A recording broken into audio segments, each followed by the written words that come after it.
শিয়াইন আলী আলী ইসলামের দল, ইমাম হুসেন ইসলাম দল, তাদের যারা মহব্বত করনেওয়ালের দল, তারা সেই দুলদুল ঘোড়ার মতো তারা মায়েরা মানত করেছে যতদিন বেঁচে থাকবে বাবা তোমরা ইমাম হুসেন ইসলামের মহব্বতে, আওলাদ রসুলের মহব্বতে ওই পায়ে ভুল পড়ে দৌড়বে চাঁদ উঠে করে। এই দিনগুলো তুমি দৌড়তে থাকবে।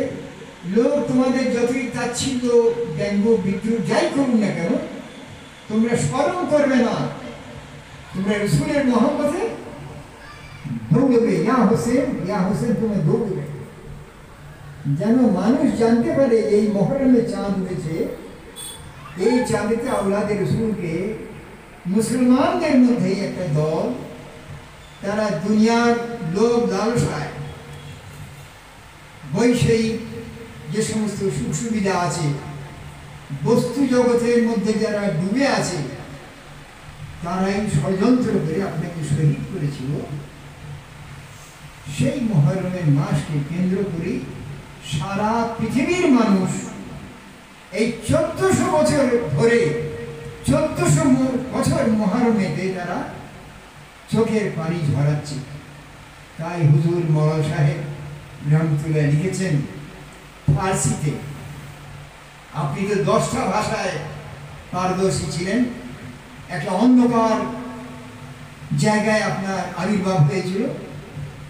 সারা জীবন আপনি কোরআন হাদিস নিয়ে মানুষের খেদমত করলেন, চেষ্টা করলেন, কিন্তু শেষ টাইমে মানুষের মনের পরিবর্তন আর যারা বিপথে চালিত তাদের দ্বারা প্রভাবিত হয়ে কত কি না করবে। আপনার সম্বন্ধে যারা ভারতবর্ষের গুণীজন মৌলানা আজাদ ভারতবর্ষের শিক্ষামন্ত্রী ছিলেন, তিনি আপনার নাম কোনোদিন নিতেন না পুরো নাম, তিনি বলতেন মৌলানা মুকদ্দাস। ডক্টর শহীদুল্লাহ প্যারিস থেকে জাতীয় ডক্টরেট খেতাব অর্জন করেছিলেন, তিনি আপনার নাম আদবের সঙ্গে নিতেন না। কিন্তু বড়ই আফসোস যে আপনি 10টা ভাষায় এত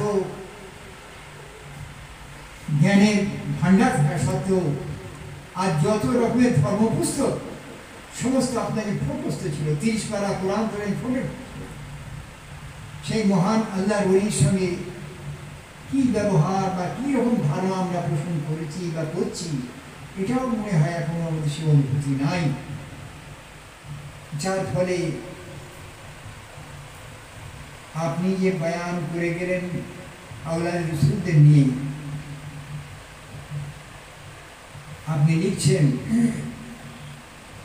बर शहीदाने निज़ाम अहले जहां बिगरिस्तन अंदरी गम हर ज़मीन व आसमां बिगरिस्तन दर ख़यामे जन्नते फिरदौस हूर हम बैर हजरत फातिमा खैर जना बिगरिस्तन बैर हजरत मुस्तफ़ा वो मुस्तफ़ा अहले बैत अंबिया औलिया वो कुदसिया बिगरिस्तन बर शहीदाने इज़ाम अहले जहां बिगरिस्तन। दिलिया जाई आज सारा जहां সর্বজগৎ আসমান আর জমিন তার মধ্যে যা কিছু অনুপরমাণু আছে সবাই ইমাম হুসেন ইসলামের এই যে মর্মান্তিক যে সমস্ত ঘটনা সংঘটিত হয়েছে, শহীদ হওয়ার ঘটনা কেন্দ্র করে সারা আসমান আর জমিন আর তার মধ্যে অনুপরমাণু যাবে সবাই কাঁদছে। জলের মধ্যে যা আছে, স্থলের মধ্যে যা কিছু আছে সবাই কাঁদছে। আর আসমানেতে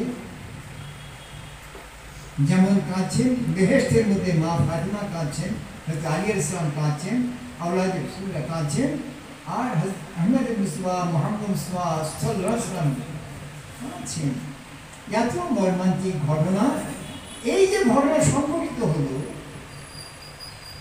যারা ওলামায়ে কেরাম তারাও বয়ান করছেন, নানান রকম সমস্ত রকম ইয়াজিদের প্রশংসা করে বসছে। মুআবিয়াকে এত সম্মান দিয়ে তারা খেতাব করছেন যে আমাদের বলতে কষ্ট হয়। আল্লাহ তাআলা পবিত্র কোরআনে একটা বয়ান করেছেন, এর গভীরতা মর্ম কথা যদি আমরা উপলব্ধি করি বা যারা উদাহরণ করে শক্তি রাখেন তারা চিন্তা করেন যে আল্লাহ কোরআনে বলছেন রব্বি হাবলি মিনাস সালিহিন ফাশনাহু বিগুলামিন হালিম فلما بلغ معه السعي قال يا بني إني أرى في المنام أني أذبحك فانظر ماذا ترى قال يا أبت افعل تؤمر ستجدني إن شاء الله من الصابرين فلما أسلمت له الجبين وناديناه يا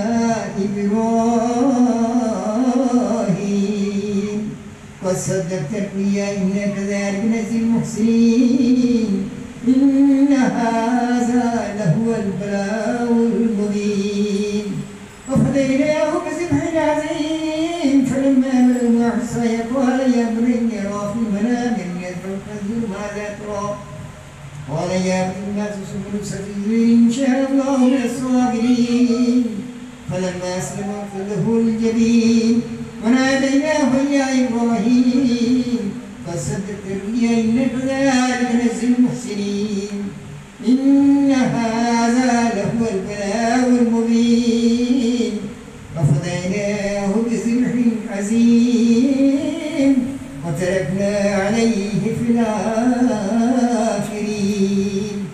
سلام على إبراهيم هذا إبراهيم عليه السلام الله के लिए प्रार्थना करने या अल्लाह हमें तो अल्लाह बोले ये फबशरनाहु बिगुलामिन हलीम अन्य का नेक औलाद ইব্রাহিম আলাইহিস সালাম দান করলেন। তিনি হলেন হযরত ইসমাঈল আলাইহিস সালাম।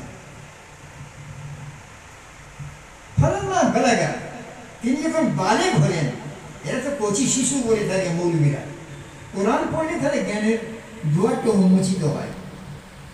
ফালাম্মা বালাগা মা'হু সা'য়া ক্বালা ইয়া বুনাইয়া ইন্নী আরা ফিল মানামি আন্নী আযবাহুকা ফানজুর মাযা তারা। বাবা ইসমাঈল, রাত্রে একটা আপনি স্বপ্ন দেখেছি, কবে দেখেছি, কি দেখেছি না, আমি যেন তোমাকে জবে করছি।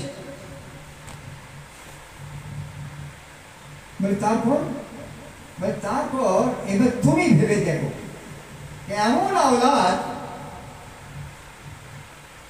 যে বাপের কথা যেন আপনি ব্যাখ্যা দিচ্ছেন, বাবু আপনি, আব্বু আপনি দেখেছেন যেটা খব নয়, এটা আল্লাহর ইচ্ছা যে আপনি যেন আমাকে কোরবানি করেন, এটি আল্লাহ চাইছেন, এটা ফল নয়। আপনি যেখানে এটা বাস্তব এবং বাস্তবতাকে মেনে চলতে হবে। আপনি আমাকে জবাই করবেন আর আপনি তৈরি হয়ে যান, আর আমি মনের কিন্তু তৈরি হয়ে গেছি যে আপনি আমাকে জবাই করবেন।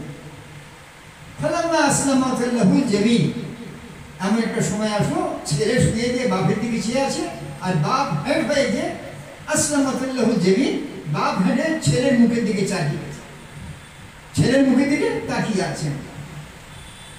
وناديناه يا إبراهيم وصدقت الرؤيا إنا كذلك نجزي المحسنين। ইব্রাহিম বাস পরীক্ষা হয়ে গেছে, আরে নিদা আসলো, আওয়াজ আসলো।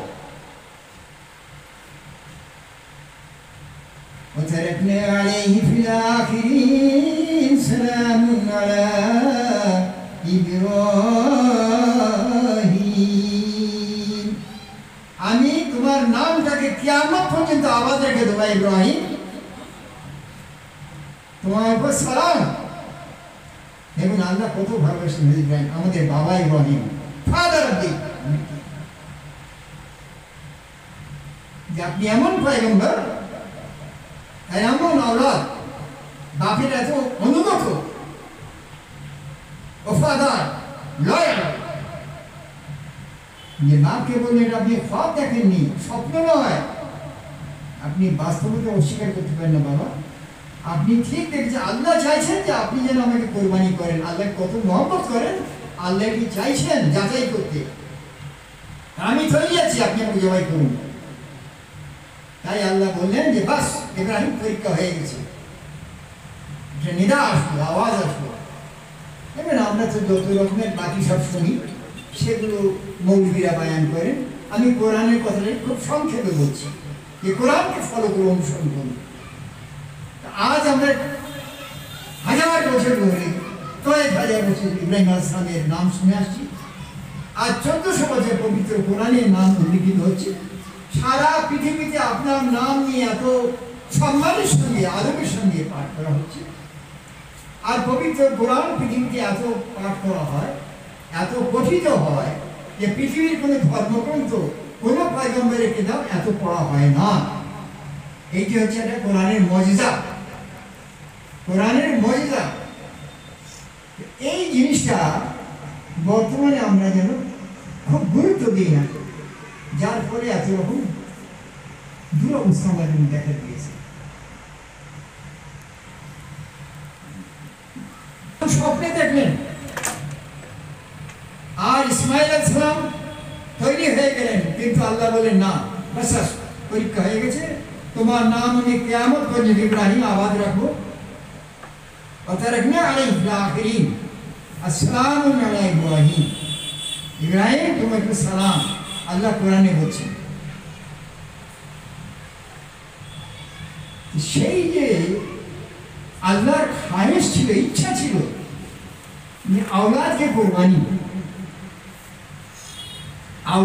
কোরবানি করার কতটা মনের জোর থাকা চাই, সেটা পরীক্ষা আল্লাহ করতে চাইলেন।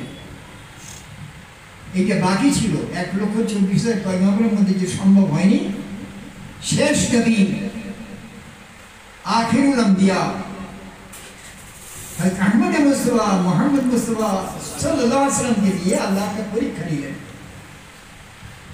আপনি যে হাবিবে খোদা, খোদার যে প্রকৃত বন্ধু, পানি বন্ধু, আর আপনার মুখ থেকে যে সারা জগৎ যে আলোকিত, নূরান্বিত, সেইটা আল্লাহ প্রমাণ করে জগৎবাসীকে দেখিয়ে দিলেন যে কিয়ামত পর্যন্ত বেনজির আর বেমিসাল এরকম ঘটনা আর সংঘটিত হবে না।